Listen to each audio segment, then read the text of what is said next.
warahmatullahi wabarakatuh. Alhamdulillahirrahmanirrahim. Puji syukur kita panjatkan kehadiran Allah Subhanahu wa Ta'ala karena kita masih diberi kesempatan, kesehatan sehingga dapat mengikuti destinasi modul 1.4 penyebaran pemahaman dan penerapan budaya positif. Pertama-tama yang saya hormati Bapak Kepala Sekolah beserta Dewan Guru yang sempat hadir pada kesempatan kali ini. Yang kedua kepada Ibu Sri Handayani sebagai pemapar materi. Semoga acara kali ini bisa berjalan dengan lancar sesuai harapan kita.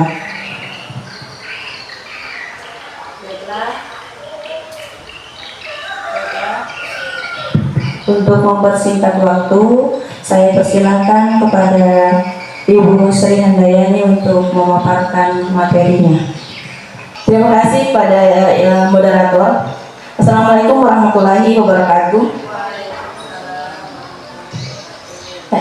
Yang terhormat Bapak Kepala Sekolah atau yang mewakili, yang saya hormati teman-teman guru dan staf yang hadir di tempat ini. Oke, langsung saya akan memaparkan diseminasi modul penyebaran pemahaman dan penerapan budaya positif.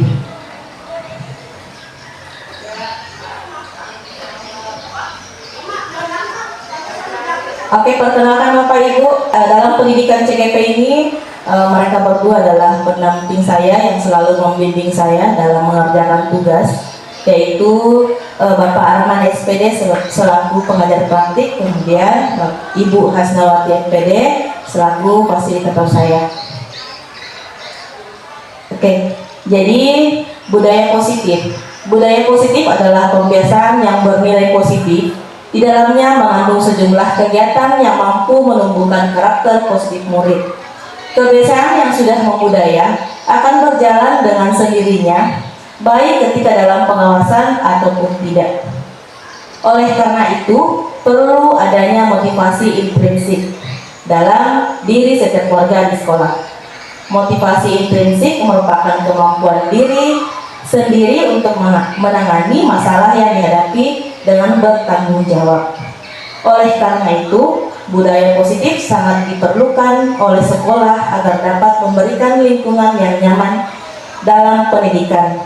Saat ini motivasi intrinsik tersebut belum sepenuhnya dimiliki oleh warga sekolah karena cenderung taat saat ada dalam pengawasan. Namun, ketika ada pengawasan, budaya positif tersebut belum sepenuhnya dilakukan.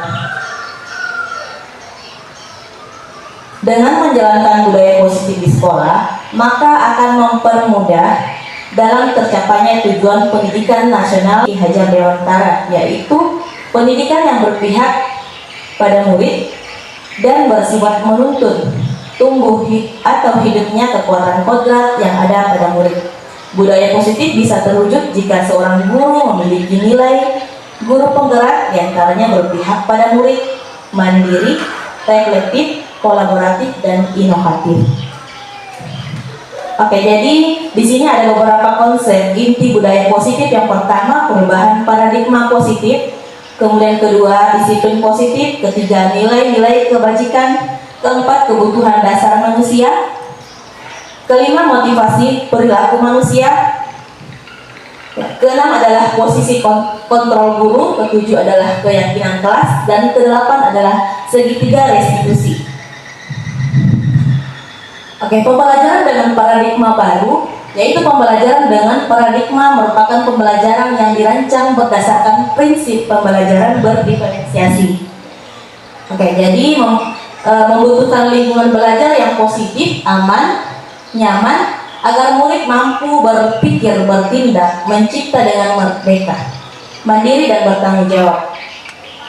Oke, kemudian disiplin positif. Jadi disiplin positif ini berasal dari kata disiplina, yang artinya belajar. Disiplin mengacu pada disiplin diri, memiliki tanggung jawab terhadap apa yang dilakukan berdasarkan nilai-nilai dia yang diyakini. Disiplin positif adalah suatu pendekatan untuk menerapkan disiplin dalam diri anak tanpa hukuman dan hadiah. Nah, disiplin positif perlu diterapkan baik dalam lingkungan keluarga maupun lingkungan sekolah. Dengan menerapkan disiplin positif, diharapkan tindak kekerasan dapat dihindari. Oke, jadi disiplin positif itu ada cara penerapannya, bertanggung jawab, membutuhkan kesadaran diri, kemudian lebih ke arah disiplin diri yang mengontrol diri dalam melakukan segala tindakan, kemudian dapat membuat murid memahami dan menyadari berdasarkan motivasi internal, bukan paksaan, ujian, atau hukuman. Oke, kita masuk di nilai-nilai kebajikan. Jadi nilai-nilai kebajikan universal adalah nilai-nilai yang disepakati bersama lepas dari suku, bangsa, agama, bahasa, ataupun latar belakang. Nilai-nilai kebajikan pada institusi atau organisasi dapat berbeda-beda, tapi semua memiliki tujuan mulia. Nilai-nilai kebajikan harus menjadi landasan perilaku. Nilai-nilai kebajikan tersebut dapat berupa keadilan, keselamatan, tanggung jawab, kejujuran, rasa syukur, berprinsip, integritas, kasih sayang, rajin, berkomitmen, percaya diri, kesabaran, keamanan, dan lain-lain. Oke, jadi di sini kebutuhan dasar manusia. Jadi Bapak Ibu ada 5 kebutuhan dasar manusia. Ya, kebutuhan dasar manusia merupakan hal yang harus terlebih dahulu terpenuhi agar manusia dapat bertahan hidup dan melanjutkan hidupnya. Jadi ada 5 kebutuhan dasar manusia. Di antaranya pertama, kebutuhan bertahan hidup. Kedua, kebutuhan kasih sayang dan rasa diterima. Ketiga, kebutuhan pengakuan atas kemampuan. Keempat, kebutuhan akan kebebasan. Dan kelima adalah kebutuhan akan kesenangan. Oke, jadi sekarang kita masuk di motivasi perilaku manusia. Itu ada terbagi juga atas 3, yaitu untuk menghindari ketidaknyamanan atau hukuman, untuk mendapatkan imbalan atau penghargaan diri orang lain, kemudian ketiga untuk menjadi orang yang mereka inginkan dan menghargai diri sendiri dengan nilai-nilai yang mereka percaya.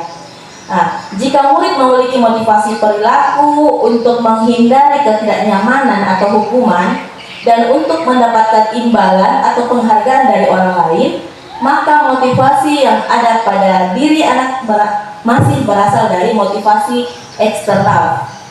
Sehingga guru berupaya untuk menumbuhkan motivasi internal dalam diri murid agar dapat memunculkan pribadi menghargai diri sendiri dengan nilai-nilai yang mereka percaya. Maka sebaiknya hindari hukuman dan pemberian penghargaan berlebihan agar meminimalisir motivasi eksternal dalam diri murid.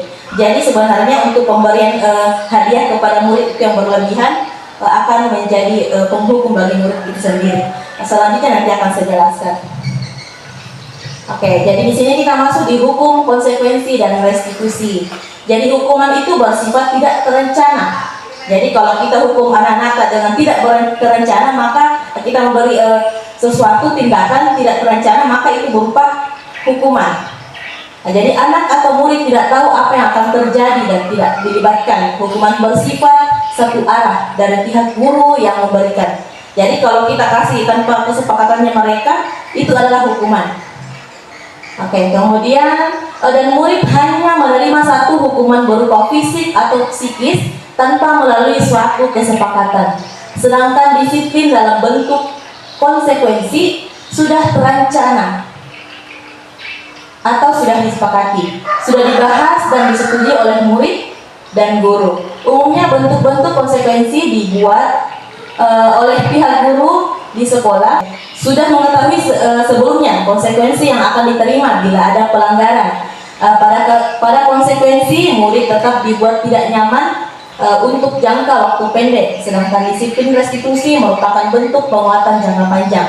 Jadi restitusi adalah proses menciptakan kondisi bagi murid untuk memperbaiki kesalahan mereka sehingga mereka bisa kembali pada kelompok mereka dengan karakter yang lebih kuat. Restitusi juga merupakan proses kolaboratif yang mengajarkan murid untuk mencari solusi untuk masalah yang mereka dan membantu mereka berpikir seperti apa yang mereka inginkan atau tujuan mulia dan bagaimana mereka harus memperlakukan orang. Oke, lanjut dihukum dengan penghargaan. Jadi ini yang saya maksud tadi. Ketika seseorang diberi penghargaan itu akan ada hukuman bagi mereka dan orang lain. Pengaruh jangka pendek dan jangka panjang. Penghargaan efektif jika kita menginginkan seorang melakukan sesuatu yang kita inginkan dalam jangka waktu pendek. Jika kita menggunakan penghargaan lagi dan lagi, maka orang tersebut akan bergantung pada penghargaan yang diberikan, serta kehilangan motivasi dalam diri. Oke, jadi sini penghargaan menghukum. Mereka tidak mendapatkan penghargaan, misalnya dalam sistem ranking. Mereka mendapat ranking kedua atau merasa paling dihukum. Kemudian memberikan penghargaan dan hukuman adalah hal yang sama karena keduanya mencoba mengendalikan perilaku seseorang. Kemudian ketiga, jika suatu penghargaan diharapkan, namun Anda tidak mendapatkannya, Anda akan merasa dihukum. Seperti kalau misalnya kita mengajar dan ada yang dapat 100 di kelas kita, terus kita kasih hadiah, mungkin besok-besok kita tidak ada uang untuk beli hadiah, nanti mereka akan kecewa sendiri. Oke, kemudian penghargaan tidak efektif. Jadi suatu penghargaan akan didapatkan hanya jika Anda melakukan hal ini, maka Anda akan mendapatkan penghargaan yang diinginkan. Kemudian jika mengharapkan suatu penghargaan dan tidak mendapatkannya, maka saya akan kecewa dan berkecil hati. Serta kemungkinan lain kali saya tidak akan berusaha sekeras sebelumnya. Oke, kemudian penghargaan yang merusak hubungan. Jadi pengamatan dilakukan pada sekelompok mahasiswa atau mahasiswi yang sedang kerja praktik di sebuah surat kabar universitas. Saat itu mereka sedang belajar menuliskan sebuah artikel tentang sebuah judul berita utama. Jadi seiring waktu, mahasiswa tersebut semakin mampu bekerja dengan cepat. Kemudian ada beberapa mahasiswa yang dibayar untuk setiap judul berita utama yang mereka mampu hasilkan. Dan setelah beberapa lama, mahasiswa yang dibayar ini hasil kinerjanya berhenti berkembang. Mereka yang tidak menerima bayaran terus berupaya mengasah diri menjadi lebih baik. Jadi mahasiswa ini dia bertindak karena dia dibayar, seperti itu. Dia penghargaan merusak suatu hubungan. Kemudian penghargaan mematikan kreativitas, yaitu seperti murid-murid diminta berpikir mengenai hadiah atau penghargaan yang bisa mereka dapatkan bila berhasil menulis sebuah puisi. Jadi kreativitas kelompok murid-murid ini menjadi berkurang dibandingkan dengan yang tidak diberitahukan tentang hadiah yang mereka terima.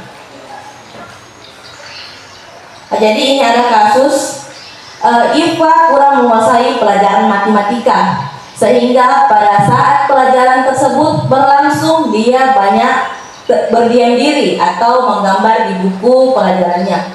Pada saat guru matematika Pak Seno menanyakan pertanyaan, Iva menjadi gugup dan tidak sengaja menjatuhkan tasnya dari kursi, serta tiba-tiba menjadi gugup pada saat berupaya menjawab. Seluruh kelas pun tertawa melihat perilaku Iva yang berbicara tergagap dan terkejut tersebut.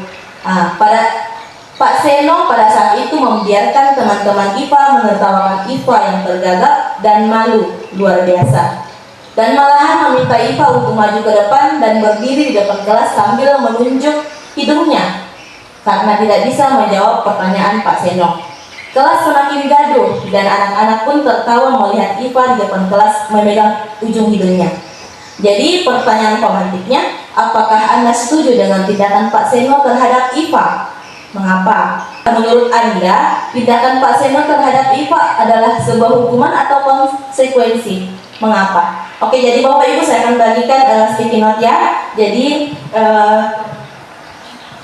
bisa dijawab, nanti dipasang di atas. Iya. Oke, bisa.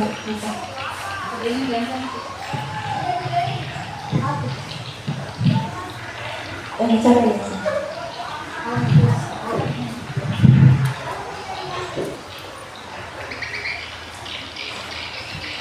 Jadi Bapak Ibu, apakah Anda setuju dengan tindakan Pak Seno? Kalau iya, apa alasannya? Kalau tidak, apa alasan mengapa?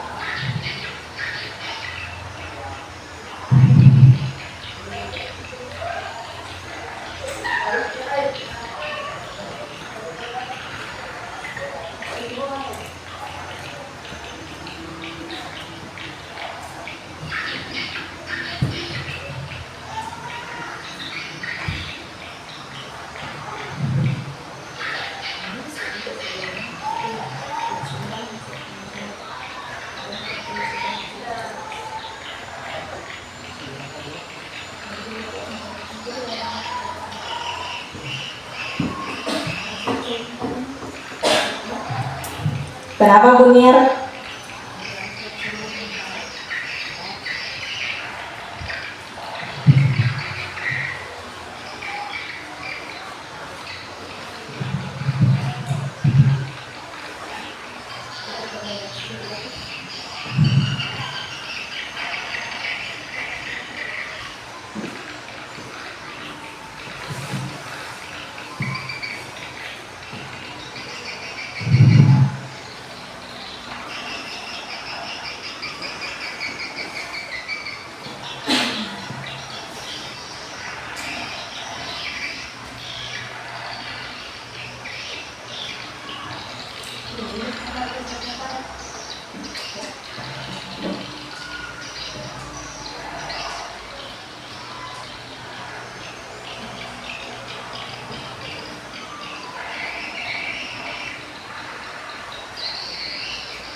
Oke Bapak Ibu, bagi yang sudah menjawab boleh ditempel di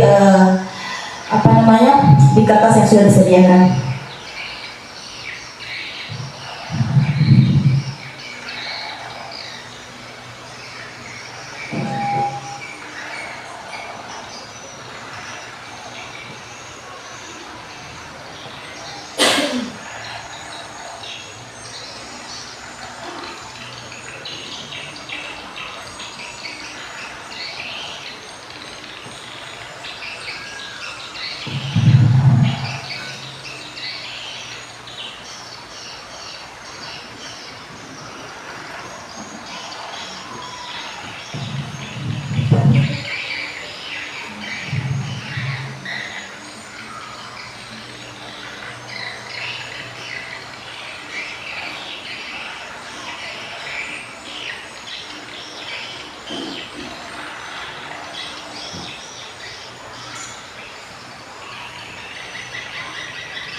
Biar sini saya bantu untuk tempel.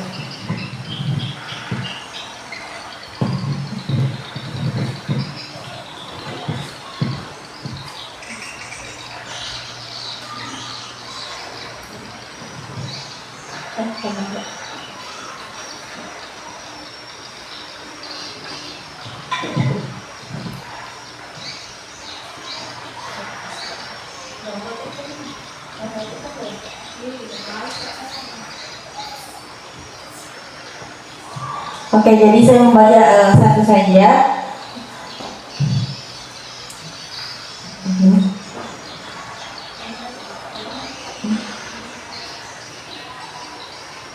Oke, jadi ini ada jawabannya salah satu guru, yaitu pertanyaan pertama, apakah Anda setuju dengan tindakan Pak Seno terhadap Iva? Mengapa? Jadi beliau menjawab, saya sangat tidak setuju dengan tindakan Pak Seno karena tindakan yang dilakukan Pak Seno berdampak negatif pada diri Iva, di mana Iva menjadi malu dan takut dan apa ya? Dan untuk oke saya ulangi ya. Dan untuk jangka panjang dapat membuat Iva menjadi trauma. Oke, bagus sekali jawabannya Ibu ya. Oke, kemudian yang kedua. Oke, tindakan Pak Seno adalah menghukum karena terjadi secara tiba-tiba dari satu arah. Oke, terima kasih atas jawabannya Bapak Ibu.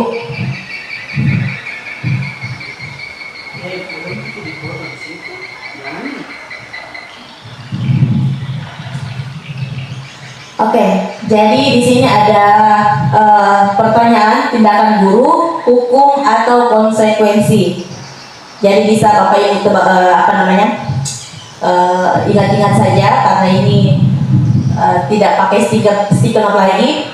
Jadi tindakan guru nomor 1, mencatat 100 kali dalam buku kalimat saya tidak akan terlambat lagi karena terlambat ke sekolah. Apakah dia berupa hukuman atau konsekuensi? Oke, bisa dicatat di hati, nanti Bapak Ibu sendiri bisa tahu, oh ternyata ini hukuman atau konsekuensi. Kemudian lari mengelilingi lapangan basket 2 kali karena terlambat hadir di sekolah. Apakah dia hukuman atau konsekuensi? Murid diminta push up 15 kali karena tidak menggunakan masker di sekolah. Kemudian menggantikan kertas teman yang telah dicoret-coret. Oke, kemudian membersihkan tumpahan air di meja tulis karena tersenggol pada saat belajar. Murid disuruh untuk tidak mengenakan sepatu seharian di sekolah karena tidak mengenakan sepatu hitam. Oke, apakah itu konsekuensi atau hukuman? Kemudian lari mengelilingi lapangan basket 2 kali karena terlambat 10 menit pada mata pelajaran PJOK. Oke, bisa ditebak-tebak apa sih bentuk hukumannya atau hukuman atau konsekuensi? Oke, saya langsung saja. Oke, jadi mencatat 100 kali dalam buku kalimat saya tidak akan terlambat berupa hukuman. Jadi Bapak Ibu bisa cocokkan dengan pemahaman Bapak Ibu. Lari mengelilingi lapangan basket 2 kali karena terlambat berupa hukuman juga. Murid diminta push up, hukuman juga. Menggantikan kertas teman yang telah dicoret adalah konsekuensi. Membersihkan tumpahan air di meja saat karena tersenggol juga konsekuensi. Murid disuruh untuk mengenakan sepatu seharian di sekolah karena tidak mengenakan sepatu hitam adalah hukuman. Kemudian ini lari mengelilingi lapangan basket adalah konsekuensi. Oke, next ya. Oke, jadi ini semua ya, identitas gagal dengan identitas sukses. Jadi kalau hukuman itu sesuatu yang menyakitkan, harus terjadi. Sedangkan konsekuensi sesuatu harus terjadi. Restitusi merupakan pilihan. Oke, kemudian lagi tidak dalam hukuman itu murid tidak nyaman dan untuk jangka panjang. Kemudian kalau konsekuensi jangka pendek. Kemudian kalau restitusi menguatkan untuk murid atau anak dalam jangka waktu panjang. Oke, kalau hukuman itu murid akan tersakiti. Kalau konsekuensi murid tidak dibuat nyaman. Oke, kalau untuk di restitusi murid mendapatkan penguatan. Oke, jadi untuk selanjutnya posisi kontrol guru. Oke, jadi di sini ada, cobalah ya. Anda dan teman Anda akan melakukan kegiatan cobalah. Buka. Anda adalah A. Tugas Anda adalah mengepalkan salah satu tangan Anda. Coba Anda bayangkan bahwa Anda menyimpan sesuatu yang sangat berharga di dalam kepalan tangan Anda. Anda perlu menjaga benda tersebut sekuat tenaga Anda, karena begitu pentingnya untuk kehidupan Anda. Oke, tugas B adalah mencoba dengan segala cara untuk membuka kepalan tangan Anda. Teman Anda B boleh membujuk, menghardik, mengintimidasi, memarahi, menggoda, menggelitik, bahkan menawari Anda uang agar Anda bersedia membuka kepalan tangan Anda. Jadi menurut Anda, coba saya ibaratkan Ibu Hasniar adalah A. Apakah Ibu Hasniar akan membuka kepalan tangan Ibu Hasniar? Sementara kepalan tangan itu adalah, dalam kepalan tangan itu adalah hal yang sangat berharga untuk Ibu Niar. Apakah Ibu Niar bersedia memberikan ke teman Anda atau si B? Apakah Ibu Niar akan memberikan dengan segala bujukan, rayuan, bahkan sampai dibayar Ki? Mau Ki kasih? Tidak. Boleh dijawab Ki? Oke, baik, terima kasih. Jika saya berperan sebagai si A, saya akan menggenggam benda yang sangat berharga itu dan saya tidak akan melepaskan sekalipun itu dibayar, karena itu barang yang sangat berharga. Terima kasih. Jadi kalau Ibu Hikmah, bagaimana menurut Bu Hikmah? Sama ya. Oke, jadi di sini posisi kontrol guru adalah setiap apa yang akan kita lakukan itu hanya kita sendiri yang bisa pegang. Itu maksudnya ya. Apakah itu entah kita kasih teman tak ataukah tidak kita kasih, berbagai macam pun bujukannya, rayuannya, bahkan kita kasih uang, kita pegang posisi kontrol. Jadi posisi kontrol itu kita tidak bisa merubah orang, kecuali orang itu sendiri yang bisa berubah. Jadi bisa saja saya punya sesuatu di sini, misalnya saya punya ilmu tentang membuat suatu aplikasi misalnya, terus Ibu Niar minta biar dia butuh, ya mungkin saja saya kasih. Kalau dia butuh kayak muka ini ya saya kasih Ki.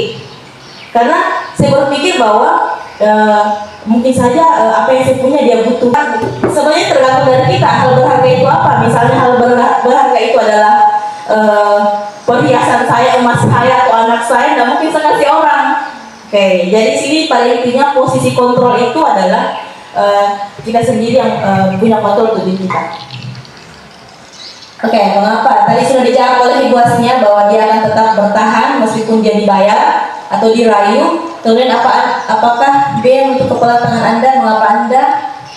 Oke, dalam kegiatan ini sesungguhnya siapa yang memegang kendali atau kontrol untuk membuka atau menutup kepala tangan. Jadi yang membuka kepala tangan kita, yang mempunyai kontrol adalah kita sendiri. Oke, selanjutnya posisi kontrol guru. Jadi berdasarkan pada teori kontrol Dr. William Glasser berkesimpulan bahwa ada 5 posisi kontrol guru, orang tua ataupun atasan dalam melakukan kontrol, yaitu pertama, menghukum pembuat rasa bersalah, teman, pemantau atau manajer. Di antara 5 posisi kontrol, sebaiknya seorang guru menggunakan posisi kontrol sebagai manajer. Oke. Kenapa? Karena ini keterangannya ya. Kalau penghukum seperti ini kalimatnya, patuhi aturan saya atau awas ya. Nah, itu adalah penghukum. Kemudian membuat rasa bersalah. Berapa kali Ibu sudah nasihati kamu? Oke, di sini salah ketik ya. Oke, kalau teman, ayolah jangan ribut, Ibu kena teguran dari kepala sekolah. Ya, biasa kita gunakan bahasa itu ya. Berarti kita saat itu posisinya kontrol sebagai teman. Oke, pemantau. Jadi kalau kita pemantau itu kita pantau konsekuensinya apa. Kayak gitu, kita baca sebut-sebut. Kemudian kalau manajer, apakah kamu tahu kesalahanmu? Bagaimana kamu memperbaikinya? Nah, jadi maka dari itu di antara 5 posisi kontrol tersebut sebaiknya seorang guru menggunakan posisi kontrol manajer. Oke, jadi sebagai manajer, guru berbuat sesuatu bersama murid, mempersilahkan murid mempertanggungjawabkan perilakunya dan mendukung murid agar dapat menemukan solusi atas permasalahannya sendiri. Jadi posisi manajer harus mengacu pada segitiga restitusi yang dapat menjadikan murid sebagai manajer bagi dirinya, sehingga tercipta identitas positif atau berhasil pada diri murid. Oke, jadi ini misalnya penerapannya. Jadi misalnya ada kalimat, gimana coba kalau orang tua kamu tahu apa? Bu, gimana coba kalau orang tua kamu tahu kamu berbuat begini? Kira-kira dia posisi kontrol apa?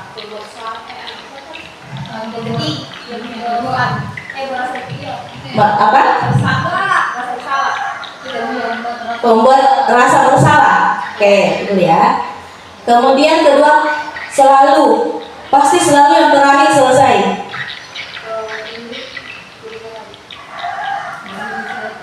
Apa rencana untuk masalah ini?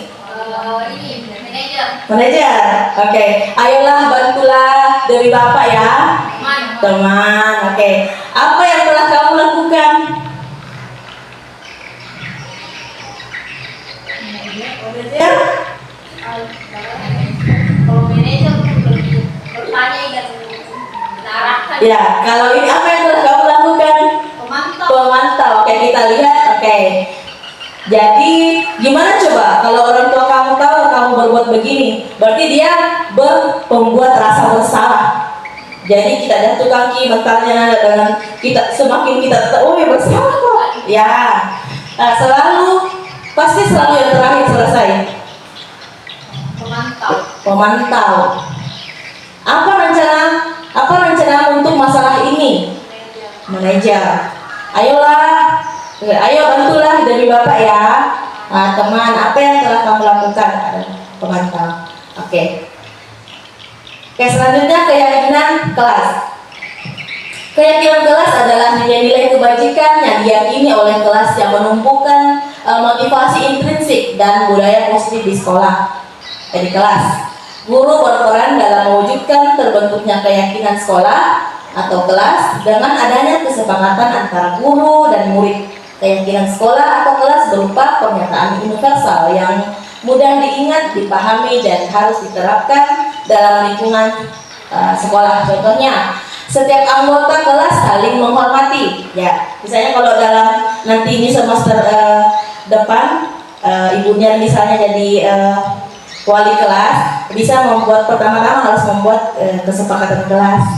Ya, jadi kita menggunakan bahasa yang universal. Jadi kemudian yang kedua, menyelesaikan tugas dengan tepat waktu. Oke, jadi pembentukan keyakinan kelas itu bersifat abstrak, kemudian dibuat dalam pernyataan positif sesuai dengan kondisi kelas dan sekolah sehingga mudah diterapkan. Kemudian berupa pernyataan universal. Universal tadi artinya dia tidak berdasar agama, dia tidak melihat latar belakang. Oke. Kemudian yang keempat, semua warga sekolah atau kelas dilibatkan saat pembuatan keyakinan, baik itu pembuatan visi sekolah ataupun pembuatan keyakinan kelas. Oke, jadi yang terakhir, materi terakhir kita yaitu segitiga restitusi. Jadi segitiga restitusi adalah proses menciptakan kondisi bagi murid yang memperbaiki kesalahan mereka, sehingga mereka bisa kembali pada kelompok dengan karakter yang lebih kuat. Tujuannya menghasilkan murid yang mandiri dan bertanggung jawab. Jadi tahapan untuk memudahkan proses restitusi itu ada 3. Pertama, menstabilkan identitas. Kedua, validasi tindakan yang salah. Kemudian ketiga, menanyakan keyakinan. Oke, pertama untuk tahapan restitusi menstabilkan identitas, yaitu menstabilkan identitas merupakan menciptakan kondisi yang membuat murid bersedia menyelesaikan masalah dan berbuat lebih baik lagi dengan berkata, semua orang pasti pernah berbuat salah, termasuk saya, dan bukan mengatakan kamu harus lakukan ini, kalau tidak maka kayak gitu. Jadi kita jangan menyudutkan murid di saat ini. pertama kali kita ketemu, harus kita stabilkan terlebih dahulu. Oke, kemudian yang kedua, validasi tindakan yang salah. Jadi menurut teori kontrol, semua tindakan manusia baik atau buruk pasti memiliki maksud dan tujuan tertentu. Ketika kita menolak anak yang berbuat salah, dia akan tetap dalam masalah. Yang diperlukan adalah kita memahami alasan melakukan hal tersebut sehingga anak merasa dipahami. Jadi sekali lagi belum saya ingatkan tadi bahwa sebenarnya kita sebagai guru harus memperbaiki banyak belajar, karena dalam siswa itu sebenarnya tidak boleh dihukum. Ya tadi ya, tidak boleh dihukum. Itu pun kalau misalnya dihukum adalah suatu alternatif terakhir. Alternatif terakhir kita gunakan. Oke, yang terakhir, menanyakan keyakinan. Jadi ketika langkah 1 dan 2 sudah sukses dilakukan, maka anak akan siap untuk dihubungkan dengan nilai-nilai yang dia percaya dan berpindah menjadi orang yang dia inginkan. Jadi maksudnya nilai-nilai yang dia percaya, yaitu tadi kita sudah membuat keyakinan sekolah atau keyakinan kelas, maka kita hubungkan kira-kira keyakinan apa yang kamu langgar di situ. Ya. Oke, berikut adalah penerapan segitiga garis itu yang sudah saya perhatikan.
Oke, itulah tadi penerapan strategi restitusi yang saya laksanakan, yang saya terapkan sama Ahmad Al-Sayadi selaku wali saya. Jadi itu saja pemaparan saya Bapak Ibu, kurang lebihnya mohon dimaafkan. Wabillahi taufiq wal hidayah. Wassalamualaikum warahmatullahi wabarakatuh.